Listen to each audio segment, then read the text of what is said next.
One never knows. Federalism may come one day. At another point here, he insists that the unity of the nation is non-negotiable. No, but the same PM said it is there. He still contradicting himself. That's where there's a problem. One never knows. One day federalism may come, which means that something is cooking.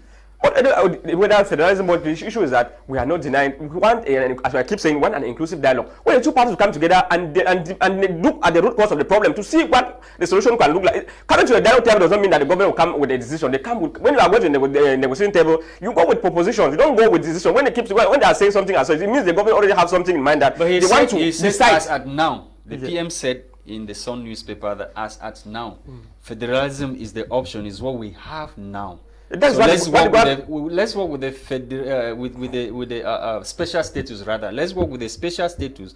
While hoping that one day something may come up like the federalism you are talking about. So after 5 years of killing, destruction, and all the rest, they are still saying that something may. Even the major national, they just think they are calling special status for 2 years now. They are not able to do anything. They are still going around. They are not even ashamed to still going around 2 years after what they said. The major national dialogue, where they are still unable to implement the decisions. But the special status was not the only outcome of the major national. Yeah, because that is the main thing that going to resolve the problem. You had the return of refugees. You have reconstruction of the Northwest, be it mentally or physically. You have to reconstruct the minds of the people. You construct what have been destroyed so far. You also have return of refugees. Then you have education committee. You have so many others. So why are we only, hanging on special status, and we forgot about Cameroonians who are dying in Nigeria and the other Cameroonians who are suffering this way in the other regions of the country. Return of refugee, reconstruction. So these are some of the things that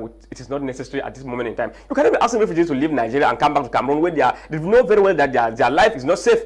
We are going to talk about reconstruction. We keep saying this on the level. We cannot talk about reconstruction now when we see at war. When the most important thing is for us to have ceasefire in this region, and the two parties to go down and sit on the dialogue table and seek a way out of the crisis. We cannot talk about people leaving. We cannot be talking about people who ran from the Anglophone region and came to Douala. They go back to the Northwest region when they are not even sure that they will even arrive at their destination. We are seeing everything on daily basis. We are seeing the situation on the ground. So these people should not deceive us. They thought the thing that is happening on the field. So how do you have ceasefire? Defense minister says the military has changed strategy.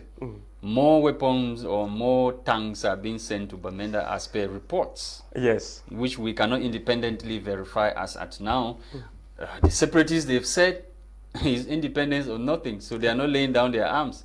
So how do you get the ceasefire? So what some parties are saying with regard to the statement made by the Minister of Defense in the Northwest region, they said normally the Cameroon have signed different international engagement that oblige Cameroon government to protect civilians and the type of war or whatsoever. So this is normal for the Minister of Defense to make such statement, because given the fact that he's the Minister of Defense, also tell the international community that Cameroon government is playing its role to defend the interests of the people and in the conflict hit Anglophone regions. I know that any president who takes over office pledged on to protect the Constitution, which means that even a centimeter of the territory cannot be compromised by any president whosoever. So is the Minister of Defense out of touch? No, from what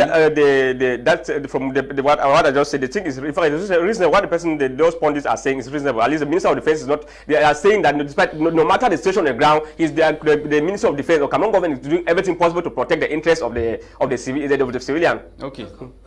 Avant de prendre un autre thème, on va justement parler de ce journal Le Quotidien qui, si le réalisateur peut envoyer le journal sur l'écran, eh bien, le journal nous renseigne sur la coopération bilatérale entre le Cameroun et la France en matière de sécurité.